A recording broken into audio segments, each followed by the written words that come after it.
Olen Marika Kuutti ja toimenkuvani täällä KP Enun talleissa on tallimestari. Jokainen koulupäivä sisältää sekä teoriaopetusta että käytännön opetusta, joka voi olla ratsastusta, ajamista, työajoa, valjastöitä, kengitystä muun muassa. Noin puolet päivästä koostuu siis teoriaopinnoista ja noin puolet käytännön opetuksesta. Opiskelijat ovat täällä talleissa ruokintavuoroissa, missä tehdään perushevosenhoitotyötä, eli tarhaamista, ruokkimista, karsinoiden ja tarhojen siivousta muun muassa. Ja lisäksi on passinhoitotunnit, joilla sitten hoidetaan sekä omaa passia että tallia. Ravitallissa on 13 karsinapaikkaa, joista 4 on ponikarsinoita ja ratsutallissa on 12 karsinapaikkaa.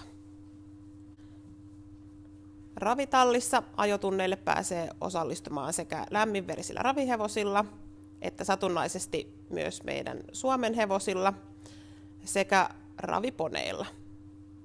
Ratsutallissa on sekä puoliverisiä hevosia että Suomen hevosia.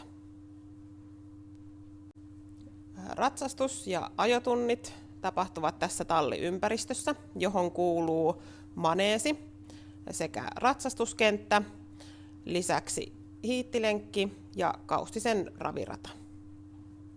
Meillä on tässä ratsastuskilpailuja säännöllisesti, joita järjestetään tuossa Nikulan eläinklinikan maneesilla, joka on meidän käytössä myös. Ja lisäksi on myös harjoitusraveja tässä Kaustisen raviradalla. Tämän lisäksi on mahdollista päästä kisaamaan sekä ratsuilla että ravihevosilla myös ulkopuolelle. Oman hevosen mukana tuominen on mahdollista, jos meillä on talleissa tilaa, ja tilanteen mukaan sillä voi myös osallistua oppitunnille, esimerkiksi ratsastustunnille.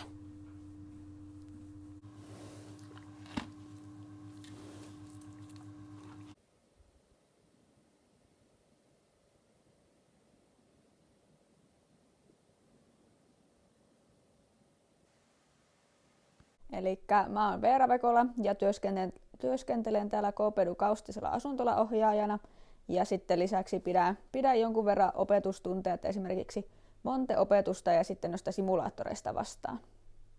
Ja meidän asuntolalla on 3 tuommoista erillistä asuntolarakennusta ja yhdessä talossa on sitten aina 4 erillistä asuntoa ja yhdessä asunnossa pystyy majoittua aina 4 opiskelijaa 2 hengen huoneissa. Eli yhteen taloon meillä menee se 16 opiskelijaa ja yhteensä on 48 asuntolapaikkaa. Ja sitten meillä on tässä asuntolalla vielä erikseen täällä yhteiset tilat ja sitten pyykkitupa ja saunarakennus tässä yhteisten tilojen toisella puolella. Ja jokaisessa noissa soluasunnossa, niin niistä löytyy sitten omat suihku- ja vessatilat ja sitten keittiö ja kaikki tarvittavat välineet siihen asumiseen. Meidän asuntola sijaitsee tässä ihan lähellä koulua, eli noin 500 metrin päässä koulurakennukselta. Ja opiskelijat on varmaan helpoiten pääsee liikkumaan tässä sitten pyörällä tai kävellen tässä koulun ja asuntolan välillä. Ja sitten taas kauppaa meillä on tästä matkaa semmoinen 7 kilometriä tuohon Kaustisen kylälle. Niin kauppaa ollaan sitten järjestetty kyydit 2 viikossa, että mä kuljetan sitten opiskelijoita aina illalla koulupäivän jälkeen käymään kaupassa, niin ei tarvitse sitten huolehtia siitä, että millä sinne pääsee. Eli sinne on kyydit järjestetty.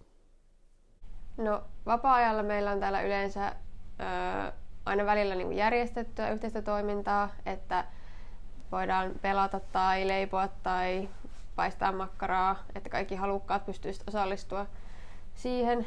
Tai sitten jos ei ole mitään järjestettyä toimintaa, niin voi vaan tulla tänne hengailemaan tänne näihin yhteisiin tiloihin. Ja täällä on sitten kyllä aina jotakin muitakin, kenen kanssa voi höpötellä. Ja sitten ei ole väliä, että millä luokalla oot, että ootko niinku ravi- vai ratsupuolella. Että täällä on niinku hyvä yhteishenki kaikkien kesken ja kaikki pystyy hengailla täällä. Meillä on koulun puolesta kuntosalilätkät, jos on innokkaita kuntosaliharrastajia ja sinne saa kyydin halutessaan aina. Sitten meillä on tuolla koululla 2 hevossimulaattoria, eli on se Monte-simulaattori ja sitten on kouluratsatussimulaattori, jota sitten vapaa-ajalla Veeran ohjauksessa päästään välillä iltaisin käyttämään.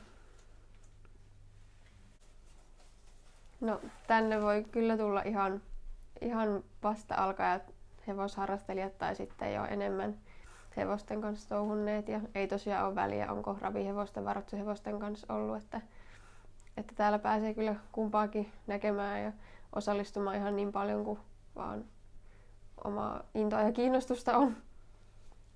Ja me päästään ykkösvuodella kokeilemaan just molempia lajeja, että siellä on tullut myös lainvaihdoksia ja muutoksia, että jotkut on tykästynyt sittenkin raviurheiluun ja jotkut ratsuihin.